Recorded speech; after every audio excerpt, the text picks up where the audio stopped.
يا أهلا يا أهلا، كل سنة وانتم طيبين. يا رب يبلغنا رمضان كده جميعا واحنا بخير. حبيت أشارك معاكم النهاردة طريقتي في تفريز شوية حاجات تنفع في رمضان، سواء في الفطار أو على السحور. فتعالوا مع بعض بينا نشوف هنعمل ايه، واستنوا معايا لآخر الفيديو هتشوفوا حاجات كتيرة قوي إن شاء الله. اول حاجه بدات بيها انا اشتريت شويه خضار. مش كل الخضار اللي بنعرف نجمده، في حاجات طبعا كتير بنعرف نجمدها وبتبقى سهله علينا. عملت معاكم قبل كده البسله والجزر، خزناها، وحتى الفاصوليا. الحاجات دي بتخزنيها بتقعد معاكي من السنه للسنه، مش بيحصل لها اي حاجه. انا كمان بحب اعمل قوي برضو البروكلي، لانه هو بينفع انت بتحطيه، بيتحط جنب الاكل فبيكمل الطبق كعناصر غذائيه.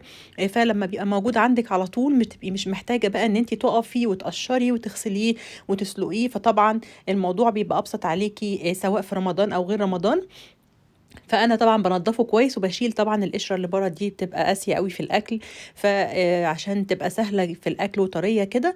وبعد كده بتكوني غسلتيه كويس قوي وتسيبيه يتصفى. وبعد كده بناخده بقى، انا بعمله على حله البخار. حله البخار لانها ما بتفقدش البروكلي عناصره الغذائيه او الفيتامينز اللي بتبقى موجوده فيه. فان هو يتسوى على البخار افضل كتير من الميه اللي انت بتتخلصي منها بعد كده وبترميها، فدي حاجه مش صح. طبعا رشة الكمون دي حاجة أساسية، لأن دوت من العيلة بتاعة القرنبيط والكرنب. فرشة الكمون ورشة الملح بسيطة، لو ما بتحبيش في السوتيه ملح فبلاش. وطبعا أهم نقطة إن احنا بنطلعه بعد كده على مية بتلج، يعني مية بساقعة بس مش كفاية، مية بتلج عشان تفضلي محتفظة بلونه الأخضر الحلو ده. وبسيبه بقى يبرد خالص وبصفيه واسيبه لغايه ما ينشف تماما. بعد كده بعينه في اكياس عندي وبحطها في الفريزر، بيفضل معايا لونه اخضر. وانس بس طلعتيه من الفريزر بتحطيه في طاسه على طول وتشوحيه بمعلقه سمنه صغيره او معلقه زيت، على حسب انت بتحبي تستعملي ايه. ورشه الملح ورشه الكمون بجد بيطلع حلو قوي وبتقدم جنب الطبق. فبيسهل عليكي حاجات كتير. لو انت مش بتحبي البروكلي بقى، يبقى خلاص كاننا ما شفناش اللقطه دي خالص، وندخل بقى في الحاجات التانية. بالنسبة للقلقاس، القلقاس أنا بصراحة من الناس اللي ما بتحبش تغسل القلقاس، لأن أنا جربت له طرق كتير قوي. أنا لما بغسله بيطلع المادة اللي فيه، والمادة دي بتبقى يعني بتخليكي مش عارفة تقطعيه كويس.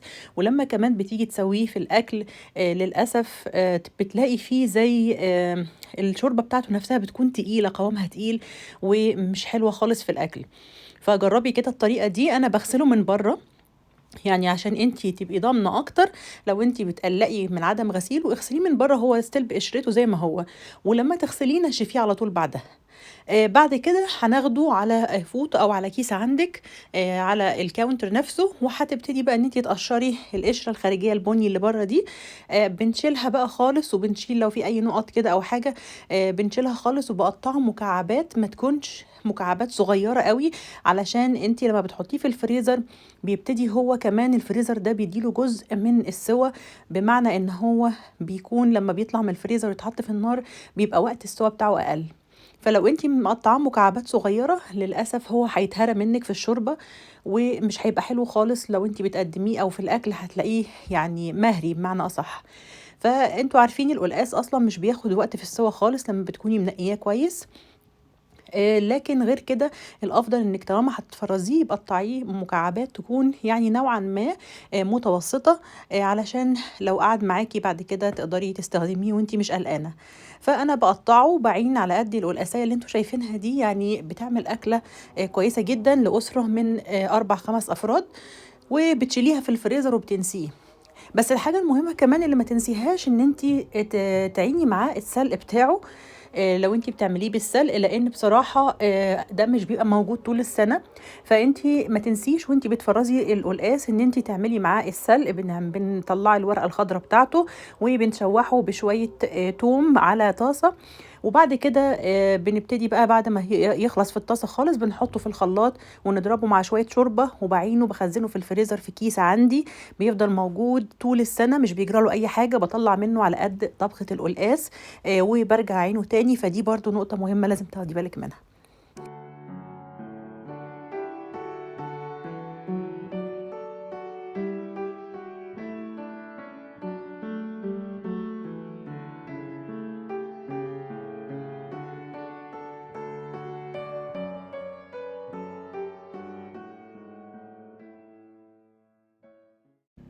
واكيد اكيد مفيش غنى عن الفول على السحور. حتى لو انت بتحبي تاكلي حاجات خفيفه، زبادي، جبنه، هيجي عليكي ايام هتحسي ان انت عايزه تغيري. فكنوع من انواع التغيير انا بحب اضيف على الفول الفاصوليا البيضاء، لانها بصراحه مهمه جدا. في تعتبر هي انتي كانسر، وانا عايزاكم تعملوا سيرش وتشوفوا فوائدها على النت، بجد مش هتقطعوها ابدا من البيت. فطبعا الفول عندي انا بنقعها، اللوبيا سوري الفاصوليا بنقعها مع الفول من بالليل واسيبها براحتها خالص، اللي هي ال 12 ساعة.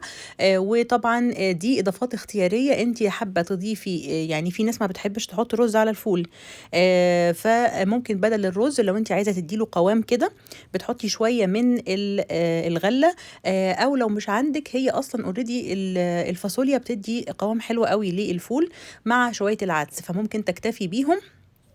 انا هنا عملت ميكس ما بين شويه غله مع شويه عدس اصفر، بغسلهم كويس وبضيفهم على الفول. طبعا الكميه كانت عندي كبيره، فحبيت اوريكم ان انا عملت جزء في الحله البريستو وعملت جزء في حله عاديه، وبصراحه ما كانش فيه فرق في السوى ابدا. هي الفكره كلها ان في الحله البريستو الموضوع بيبقى يعني اوفر شويه في الوقت، انها بتخلص اسرع. طبعا ما ننساش الكمون اساسي جدا. انا بحط كمان بضيف شويه توم على الفول. مش بحط اي حاجه تانية. هو ممكن بتحطي فيه، بعض الناس بتقولك حطي يعني رشه كده من بيكربونات الصوديوم، اللي هي البيكنج صودا، لو انت عايزه تحطي شويه منها، علشان بيقولوا انها يعني بتخلي الفول مستوي اكتر او مهري اكتر. بس استنوا معايا في الاخر هتشوفوا السوا بتاع الفول عامل ازاي. اكيد انت بتسيبي طبعا الموضوع بيبقى على نار عاليه في الاول، وبعد كده بتهدي النار خالص اول ما يبتدي لحظه الغليان، عشان ده لازم يستوي على نار هاديه جدا. وبتنسيه بقى، يعني ممكن يقعد معاكي 3 4 ساعات، سيبيه بقى براحته خالص. وفي كل مره بتشيكي عليه، بس ان انت بتضيفي ميه سخنه عليه، كل ما الميه تنقص لازم الميه تكون سخنه. بس كده هيطلع معاكي حلو جدا. عايزه تضيفي رشه البيكنج صودا، دي حاجه اختياريه وترجع ليكي. لكن طبعا والله بجد يا جماعه الحاجات دي لما بنعملها في البيت بتفرق جدا.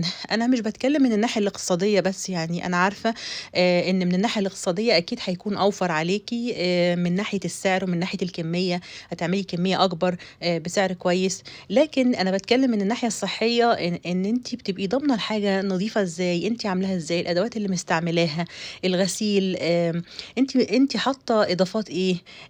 يعني مثلا احنا ما بنضيف هنا الفاصوليا، فدي بتدي قيمه غذائيه حلوه قوي للولاد، وبتكون صحيه اكتر. يعني جربي كده، انت مش خسرانه حاجه. فطبعا اللي عمل معايا كميه حلوه قوي واستوى، كان زي الزبده زي ما بيقولوا. يعني بس مجرد ما حطيت عليه الشوكه كده كان مستوي جدا وجميل جدا. الطبقة اللي فوق بيبقى لونها متغير شوية، علشان دي اللي بتتعرض للهواء لما بتفتحي عليه وتبتدي تضيفي المية. لكن غير كده بيبقى لونه حلو جدا. انا بصراحة بقى يعني بحب اعمل ايه، بحب اخده كده واضربه كده في الفود بروسيسور ضربة خفيفة، واعبيه في اكياس واحطه على طول في الفريزر. انا ما بشيلش هم خالص، وانسى عايزاه بطلعه من بالليل اسيبه يفك وابتدي اشتغل فيه عادي، سواء في رمضان او حتى غير رمضان. فانا بحب اعمله على طول في البيت. من التجهيزات برضو الحلوة قوي اللي انا بحب اعملها في رمضان وبتسهل عليا كتير قوي الوقفة في رمضان، هي ايه؟ الخلطة بتاعة الحشو. بجد عشان مش كل مرة اقف اعملها. حابة اعمل جلاش، حابة اعمل كنافة، حابة اعمل قطايف، اي حاجة فيها حشو. فموضوع انك تقفي وتجهزي الحشو دي حاجة يعني بتبقى تايم ويستنج شوية. فاحنا انا باخد السوداني، بحب اعمله يعني اعمله مجروش شوية، ما يكونش كبير كده. فلما بحطه بقى في الكبة هنا بيتفرم او بيبقى مجروش، بس يعني ما تتكيش عليه قوي في الفرم. بضيف عليه الجوز الهند، وبضيف عليه الزبيب، وبحط عليه كمان كيسين كده من الفانيليا. ولو عندك سيرب بتحطي عليه سيرب، لكن انا حبيت ان انا احط عسل، فبحط عليه عسل بديل السيرب. ولما بتعرفيش تقلبيه كده تمكسيه مع بعض، وبرجعه تاني في الكبة وبديله ضربة كده بس عشان ايه يتمكسوا كلهم مع بعض. وباخدهم في نفس العلبة او البرطمان اللي انا كنت حاطة فيه الاول، باخد في العلبة كده عندي واسيبها على طول جاهزة عندي في الدولاب او في التلاجة اللي انت تحبيه. وطبعا وانس عوزت اي حشو اي حاجة اعملها بلاقيها جاهزة معايا على طول.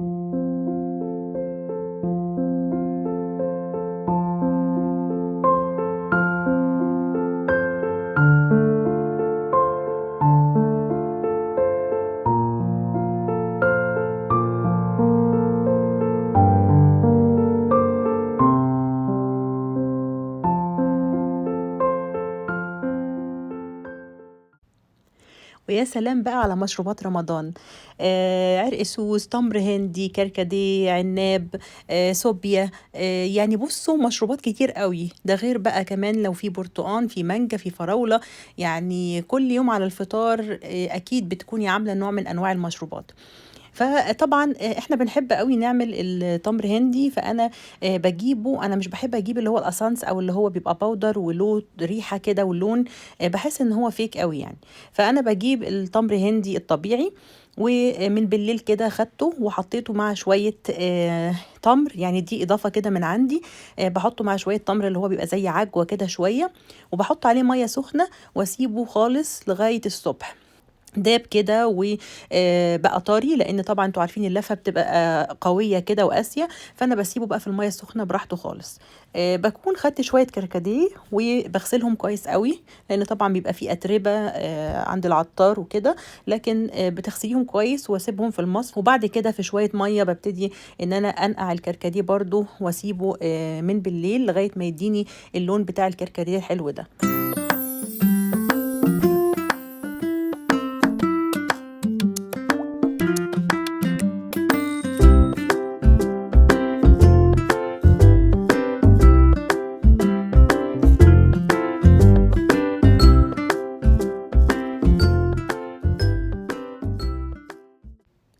بصي بقى، من الاسرار بقى الحلوه جدا عشان تاخدي كده عصير تمر هندي حلو قوي، او عناب زي ما بيقولوا عليه، هو البنجر.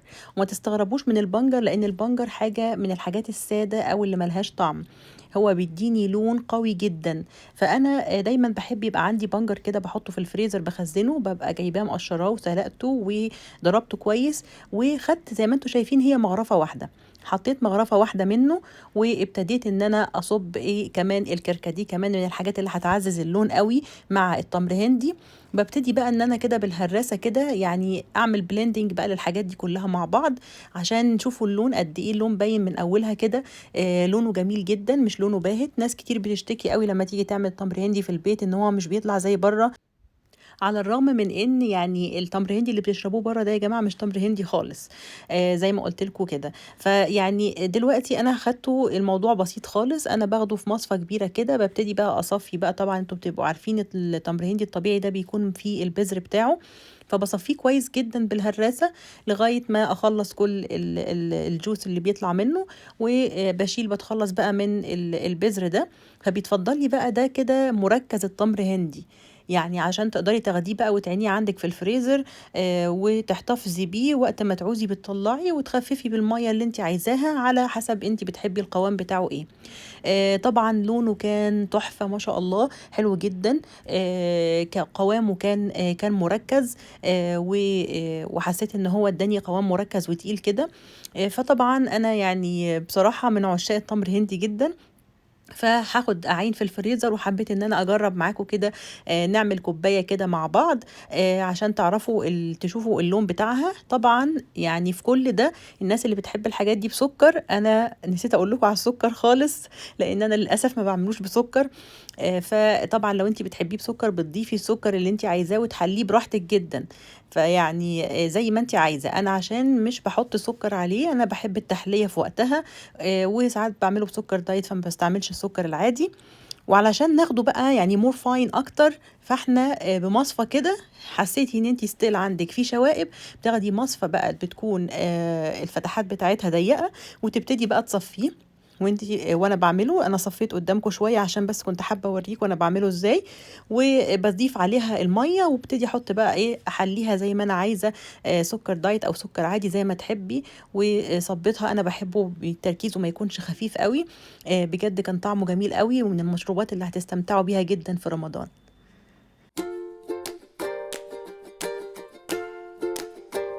نيجي بقى لعمهم كلهم، هو العرقسوس طبعا. انا عارفه ان في ناس كتير ممكن تكرهني بسبب العرقسوس ده. انا عارفه ان في ناس يعني مش بتحب ريحته حتى. بس يعني برضو في قطاع كبير جدا بيحب العرقسوس. فاختلاف الرأي لا يفسد للود قضية يعني.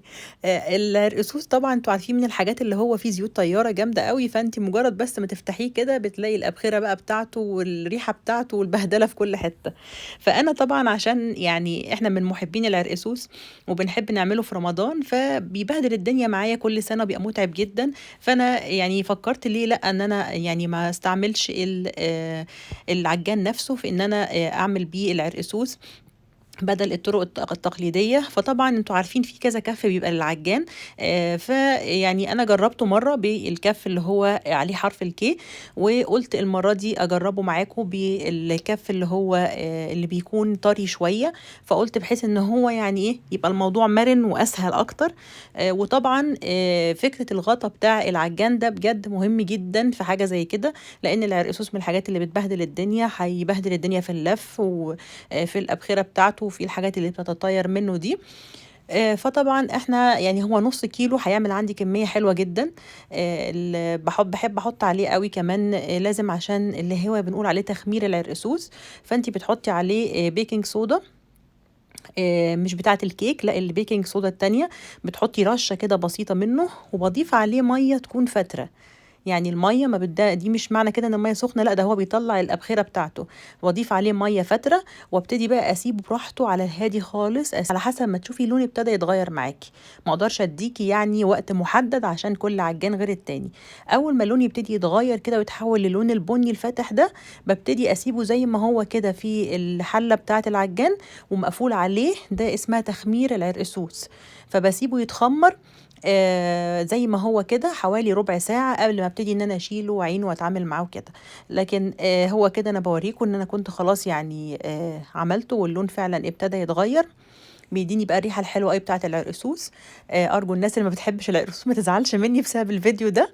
بعد كده باخده بقى بعبيه في الاكياس الصغيره، انتوا عارفينها بتاعه ايكيا اللي جبتها معاكم قبل كده. الاكياس الصغيره دي بتعمل على قد دورق، فبيكفي المرة الواحدة. هاخد بقى كل الكمية ديت وهعينها على أكياس. الكمية دي تقريبا عملت معايا حوالي هتلاقوني بعدها معاكم في الفيديو هنا، حوالي تقريبا 8-9 أكياس. فانا شايفه انها حاجه كافيه جدا، لان انا مش بعمله كل يوم في رمضان. فدي كميه كافيه قوي، يعني نص كيلو بس ممكن يكفي معاكي الشهر، لان انتي بتعملي طبعا مشروبات تانية، فكل يوم بتعملي مشروب مختلف. فبجد اتمنى ان انا في اخر الفيديو ان انا اكون فدتكم بالحاجات اللي احنا عملناها مع بعض، واديتكم افكار للحاجات اللي ممكن تسهل علينا كتير الوقفه في رمضان، وتقلل وقفتنا في المطبخ، وتخلينا فاضيين اكتر للعبادات والمسؤوليات اللي ورانا. فربنا يبلغنا كده رمضان لا فاقدين ولا مفقودين إن شاء الله. وأشوفكم على خير إن شاء الله الفيديو الجاي. لو في عندكم أي استفسارات أو أي حاجة تانية حابين نعملها مع بعض، اكتبوا لي إن شاء الله نعملها في الجزء التاني إن شاء الله من التفريزات والتجهيزات. أتمنى منكم اللايك والشير والسبسكرايب للقناة لو عجبكم الفيديو، وفي حفظ الله.